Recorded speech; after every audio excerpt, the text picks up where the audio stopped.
In this video, we will see some IDEs to make websites and web pages. We will be using Sublime Text Editor.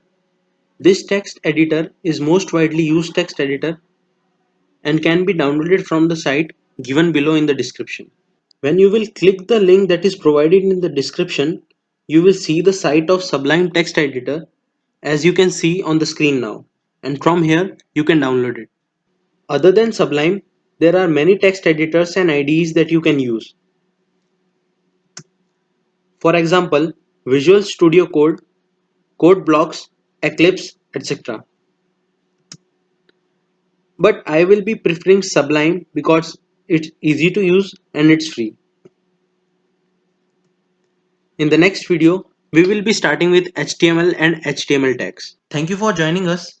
Please like, share and subscribe so that more of your friends get to know this skill, practice it and be a good web developer in the upcoming future. Thank you to all of you.